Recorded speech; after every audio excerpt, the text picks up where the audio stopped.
सोचिए आप सुबह उठें और आपकी सरकार का एक फरमान आए, देश अभी छोड़ो। ऐसा ही कुछ ईरान में हो रहा है। वहां पर सभी नागरिकों को मैसेज आया है, ईरान छोड़ो अभी इसी वक्त। कोई वजह नहीं बताई जाए, कोई सफाई नहीं दी जाए, यहाँ तक कोई भरोसा भी नहीं कि बाद में मदद मिलेगा भी या नहीं। सीधे एडवाइजरी।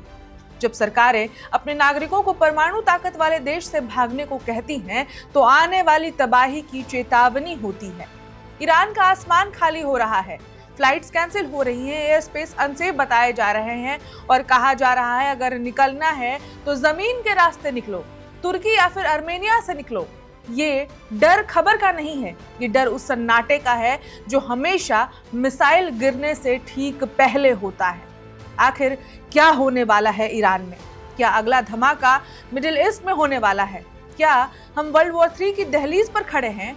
और ऐसा होता है तो दुनिया पर इसका क्या असर पड़ेगा? नमस्कार, मेरा नाम है ऋचा और आप देख रहे हैं वन इंडिया हिंदी। दुनिया भर में अलार्म बज चुका है। कनाडा ने अपने नागरिकों को साफ शब्दों में चेतावनी दी है, लीव ईरान इमीडिएटली, मतलब तुरंत ईरान छोड़िए।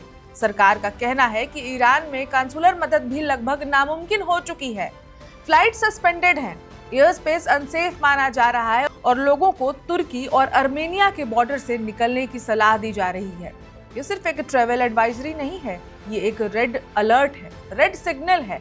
बीते कुछ हफ्तों में अमेरिका और ईरान के बीच तनाव खतरनाक स्तर पर पहुंच चुका है। मिडिल ईस्ट में अमेरिकी मिलिट्री मूवमेंट तेज हुआ है। Aircraft carrier, missile defence system और हजारों अमेरिकी सैनिक पहले से ही हाई अलर्ट पर हैं। दूसरी तरफ ईरान भी पीछे हटने वाला नहीं दिख रहा है। ईरान ने हाल ही में चेतावनी दी है, अगर अमेरिका ने हमला किया तो जवाब सिर्फ ईरान तक सीमित नहीं रहेगा, पूरे मिडिल ईस्ट में आग फैल सकती है। इसी बीच कनाडा और ऑस्ट्रेलिया और यूरोपीय देशों की एडवाइजरी एक ही बात की ओर इशारा कर रही है कि कुछ बड़ा होने वाला है। सबसे डराने वाली लाइन है, कनाडा की चेतावनी में लिखी है बात, our ability to provide consular services in Iran is extremely limited. मतलब अगर जंग शुरू हुई तो फंसे लोगों को निकाल पाना लगभग नामुमकिन होगा।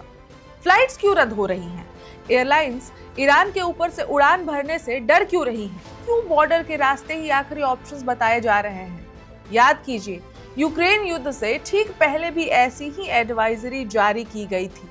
तब भी देशों ने कहा था अभी निकल जाओ और कुछ ही दिनों बाद मिसाइलें चल पड़ी थी और वो युद्ध आज भी थमा नहीं है, आज भी जारी है। आज वही पैटर्न ईरान के साथ दोहराया जाता दिख रहा है। अगर अमेरिका और ईरान के बीच सीधी टक्कर होती है तो असर सिर्फ इन दो देशों तक नहीं रहने वाला है। तेल की कीमतें आसमान छू सकती हैं, शेयर मार्केट हिल सकता है और पूरी दुनिया एक नई जंग की चपेट में आ सकती है। अभी तक कोई आधिकारिक ऐलान नहीं है कि हमला तय है, लेकिन इतिहास गवाह है, जब सरकारें अपने नागरिकों को देश छोड़ने को कहती हैं तो वो सिर्फ अंदेशा नहीं होता, वो आने वाले तूफान की आहट होती है। सवाल अब यही है, क्या ये सिर्फ चेतावनी है या फिर दुनिया एक और युद्ध की दहलीज पर खड़ी है?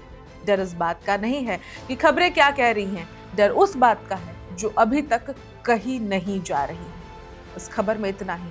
अपडेट्स के लिए देखते रहिए one India Hindi. Subscribe to One India and never miss an update. Download the One India app now.